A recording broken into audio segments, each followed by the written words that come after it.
Good evening friends. आज हम पढ़ेंगे महमूद गजनी के आक्रमण के बारे में। उसने 1000 से 1027 ईस्वी के बीच में आक्रमण किया।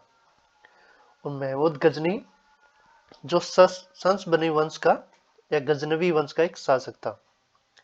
उसने पर्सिया से था। पर्सिया जो अभी ईरान का जो एरिया, उसको पर्सिया बोलते थे या फारस बोलते थे। उसको उनके वंश को यामनी वंश भी बोला जाता है। और वही ऐसा पहला शासक था जिसे खलीफाओं ने, जो वहां के खलीफा एक समूह था, उन्होंने उसको सुल्तान की उपाधि दी थी। और उसने भारत पे 17 बार आक्रमण किया। लेकिन उसका आक्रमण का एक ही मकसद था, धन इकट्ठा करना। उनके फादर थे सबुक्तगिन, और उनके फादर ने ही इस डायनेस्टी या इस वंश की स्थापना की थी। सबुक्तगिन जो था, उसके बाद उसका जो पुत्र था, जो जो मोहम्मद गजनी के नाम से प्रसिद्ध हुआ, वो अफगानिस्तान से होते हुए काबुल और पंजाब तक पहुंच गया।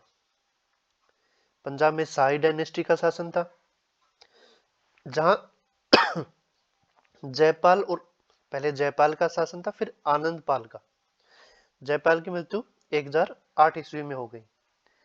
उसकी मृत्यु होने के बाद जो गजनवी का शेष भारत पे आने का एक तरीके से मार्ग खुल गया। यहाँ पे मुल्तान के आसपास यहाँ जयपाल का शासन था और गजनी यहाँ से आया था। इस मैप में देखेंगे तो गजनी का एम्पायर ये था, और इंडिया का यहाँ मुल्तान, और ये पंजाब, ये जो पाकिस्तान वाला है, यहाँ काबुल तक था।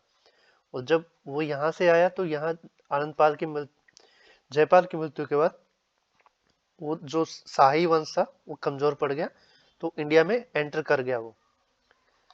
उसके बाद उसने गजनवी ने इंडिया में कांगड़ा हिमाचल प्रदेश, मुल्तान जो पाकिस्तान में है, थानेश्वर जो हरियाणा में है, कश्मीर, कन्नौज जो यूपी में है, वहां तक अपने आक्रमण किए। 1025 ईस्वी में गुजरात के सोमनाथ जो मंदिर है, उसके ऊपर अपना आक्रमण किया था और वहां बहुत सारी धन दौलत लूटी थी। जब उसने आक्रमण किया था यहाँ पे सोमनाथ पे, तो उस टाइम इंडिया में बहुत ही हताशा का वातावरण बन गया था। और जब वो धन लूट के वापस जा रहा था, तो सिंध के पास जब पहुंचा, तो वहां उसका सामना कुछ जाट थे। वहां पे उन्हें लूट मार की, लेकिन उनकी लूट मार के बावजूद भी वो बहुत सारा धन लूट के ले जा चुका था। और उससे अगले साल ही 1025 1026 में ईस्वी में फिर से वो वापस आया। और जो जाट थे उनको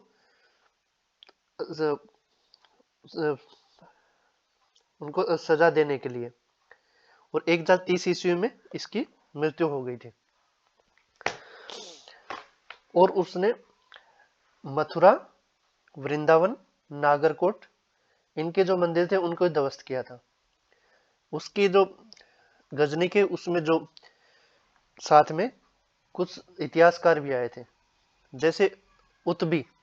एग्जाम में मैक्सिमम क्वेश्चन यहीं से पूछे जाते हैं। एक तो ये कि जब सोमनाथ मंदिर पे आक्रमण किया, उस टाइम चोलुक्या डायनेस्टी थी गुजरात में, और वहां पे भीम वन प्रथम का शासन था। ये सोमनाथ मंदिर है। और ये है इतिहासकार, उसका था महमूद गजनवी का उत्बी। उसने तारीखी यामिनी या किताब उल यामिनी बुक लिखी थी। एग्जाम में क्वेश्चन जो पूछे जाते हैं इन बुक से या इन ऑथर से पूछे जाते हैं। अल ब्रूनी, ये अल ब्रूनी है। ये इसको फारसी विद्वान था, गणितज्ञ भी था, खगोल शास्त्री भी था, इतिहासकार भी था। और इसको बोला जाता है, इसको जो भारत का जो शास्त्र है उसका जनक इसी को माना जाता है। और इसने दो बुक लिखी, किताबे हुल, उसको तहकीका के हिंद भी बोल देते हैं। और उसको उसको फारसी, अरबी, संस्कृत, सीरिया, ग्रीक, मतलब इतनी भाषाओं का उसको ज्ञान था। उसके बाद एक और आते हैं उनके, जो अलबरूनी था। अलबरूनी ने कहा था कि हमारे देश से, मतलब भारत से अच्छा कोई देश नहीं है। ये अलबरूनी ने ही कहा था। नेक्स्ट है फिरदौसी। फिरदौसी भी एक कवि थे जिसने शाहनामा नामक किताब लिखी थी। ये भी महमूद गजनी के साथ ही आया था। नेक्स्ट है बहकाकी। बहकी ये भी इतिहासकार था।